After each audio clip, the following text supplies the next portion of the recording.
صلى الله عليك يا أبا عبد الله صلى الله عليك يا أبا عبد الله صلى الله عليك يا أبا عبد الله وعلى الله قاتليك يا ليتنا كنا معكم فنفوز فوز العظيم إن شاء الله.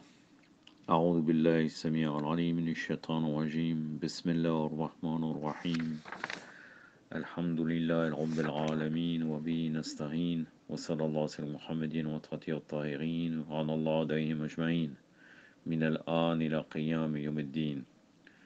قال الله العظيم في كتاب الحكيم بعد أعوذ بالله السميع العليم من الشيطان الرجيم. بسم الله الرحمن الرحيم. ألا إن ولي الله لا خوف عليهم ولا يحزنون الذين آمنوا وكانوا يتقون لهم البشرى في حياة الدنيا وفي الآخرة لا تبديل لكلمة الله ذلك هو الفوز العظيم. صدق الله العلي العظيم. Allah subhanahu wa ta'ala nous dit dans la sourate Yunus, la sourate numéro 10, les versets 62, 63 et 64. Remarquez, les amis d'Allah n'auront nulle peur et ne seront pas attristés. Ceux qui ont cru et qui ont été pieux.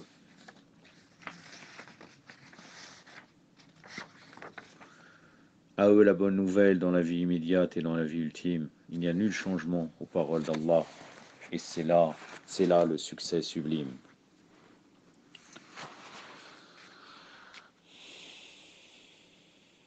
Le bonheur est divisé en trois principes qui sont l'islam, la foi et la piété. Dans cela, il y a le salut et l'élévation vers les hautes sphères, les hauts degrés. Le Saint-Coran est le premier de ces fondements et le dernier témoin sur ces principes. De ce fait, de ces degrés d'élévation, la place réservée à ses adeptes résulte de l'application scrupuleuse des croyants assujettis à une forte conviction, l'islam, la foi et la piété. La hiérarchie des êtres humains dépend de cela. Ne croyez pas que le paradis n'est qu'un jardin doté d'innombrables bienfaits et accessible à toute personne. Il est essentiel de réfléchir afin de comprendre que certains degrés sont réservés aux plus méritants pour leur action accomplie dans ce bas monde. Dans le Coran, il est écrit ceci. Regarde comment nous favorisons certains sur d'autres, et dans l'au-delà, il y a des rangs plus élevés et plus privilégiés. Sourate du voyage nocturne, le verset 21, Sourate al-Isra. A'udhu billahi as-sami' al-'alim minash shaitanir rajim. Undur kayfa fadalna ba'dahum 'ala al-ba'd wa al-akhiratu al-akbar darajatan wa akbar tafdilan. Sadaqallahu al-'aliyyul 'azim. L'homme pense qu'il a atteint un certain degré par rapport aux actes accomplis en ce bas monde. Mais il y a également une hiérarchie entre prophètes. Alayhum salam ajmaïn. Le Saint-Coran nous révèle encore ceci. Parmi les prophètes, nous avons favorisé certains par rapport à d'autres. Sourate al-Baqarah, donc sourate de la vache, verset 253. Uniquement le début du verset. Ba'adhu billahi as-sami' al-'alim minash shaitanir rajim. Tilka rusula fadalna ba'dahum 'ala al-ba'd. Sadaqallahu al-'aliyyul 'azim. Il y a une variation lorsque nous considérons leur place et leur rang les uns par rapport aux autres. Il ne s'agit pas simplement du choix de tel ou tel prophète, alayhi salam. Si un prophète, alayhi salam, a atteint un rang supérieur face à un autre prophète, c'est son degré de certitude convictionnelle vis-à-vis d'Allah subhanahu wa ta'ala qui conditionne son rang. Leur rang est attribué selon leur action accomplie sur terre. Chaque prophète avait une mission à accomplir en fonction de leur rang d'élévation. Si nous considérons le premier degré et le second degré, nous comprenons que l'islam vient de la soumission, et cette soumission revient à Allah, à son prophète Muhammad sallallahu alayhi wa alayhi, Allahumma salli ala Muhammad wa ali Muhammad wa rajil farajahum wa al-'anadaw. Et à al-bayt alayhi salam. La profession de foi est une double attestation de foi émise par la langue. De plus, elle doit être confirmée par l'action, laquelle doit corroborer au désir d'Allah subhanahu wa ta'ala et de son messager. La croyance du retour après notre mort et les actions accomplies seront nos témoins pour notre salut, tout comme l'homme que l'on nomme musulman et doit le prouver. La foi consiste à donner au cœur les moyens de comprendre sa soumission, afin de faire apparaître son sens. Il doit être amoureux d'Allah subhanahu wa ta'ala, être avide de l'au-delà et de son paradis.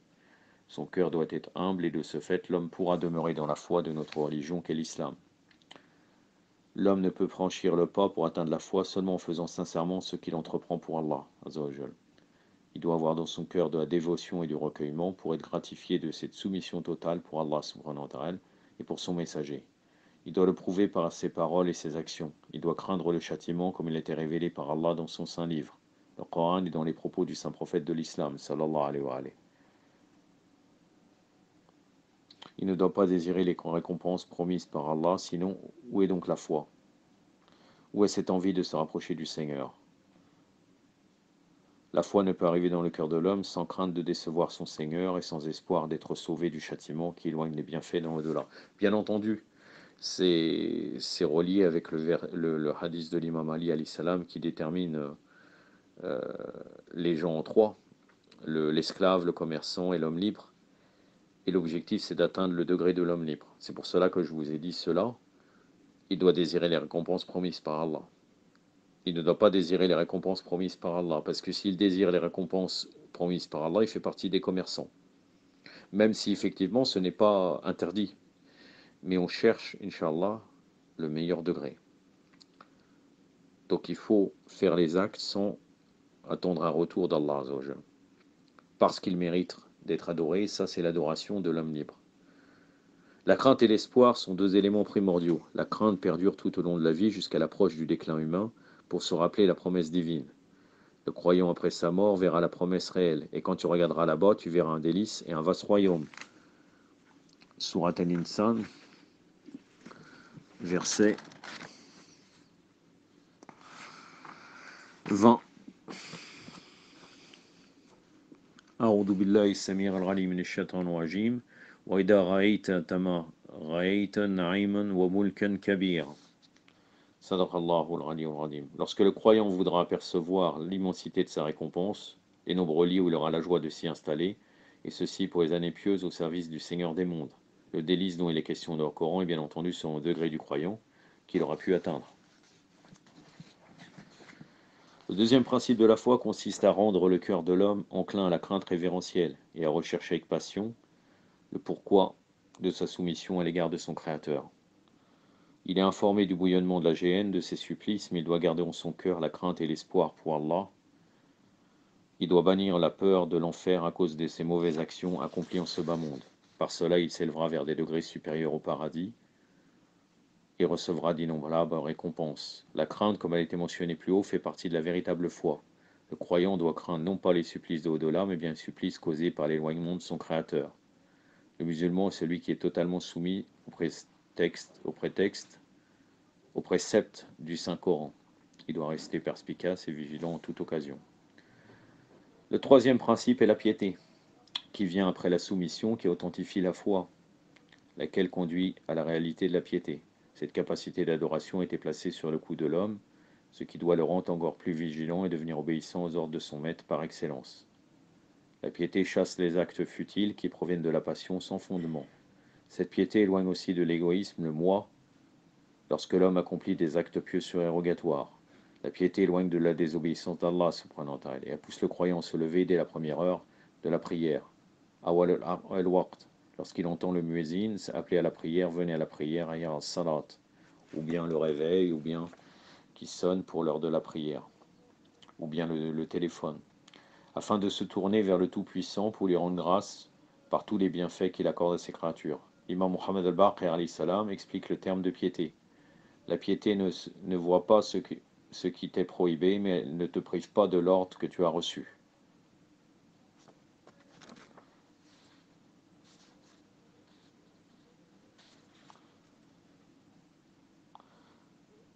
La piété se trouve dans le cœur qui approuve tout ordre et prescription divine. L'abandon du péché est le premier pas pour atteindre la piété. Celui qui commence à se ranger sous la bannière de la piété verra sa pratique et sa foi s'identifier. Et s'il persiste dans cette voie, son aptitude consolidera. La piété est une disposition innée qui dure le temps de l'épreuve de la vie terrestre et de l'assistance divine. Cette piété n'est pas une sorte de bassin où l'on trempe un tissu pour ensuite le teindre à sa guise. La piété a besoin d'être entretenue pour demeurer intacte dans le cœur de l'homme. Il y a un exemple parfait pour illustrer cela. Celui qui désire s'enquérir de l'apprentissage de l'écriture doit se diriger vers la structure adéquate afin de prendre la connaissance là où elle a toujours élu domicile, les Ahlul Bayt alayhim salam. Il ne suffit pas de vouloir être compté parmi ceux qui ont atteint le rang supérieur, mais il faut tout d'abord demeurer sur la voie de l'islam et de la foi, sans pour autant désirer autre chose. Il est important de méditer et d'être en harmonie avec le souvenir d'Allah subhanahu wa ta'ala, afin de demeurer en conformité avec notre religion. De ce fait, vous pouvez atteindre le rang supérieur là où demeurent les aimés d'Allah. C'est-à-dire, autrement dit, il faut adorer Allah Azzawajal sans chercher des degrés. Faire son devoir vis-à-vis d'Allah, vis-à-vis du prophète Mohammed sallallahu alayhi wa sallam, vis-à-vis des Ahlul Bayt, et Inch'Allah, on sera élevé. أكتفي بهذا القدر وصلى الله على محمد وعلى آله وصحبه الطاهرين والسلام عليكم ورحمة الله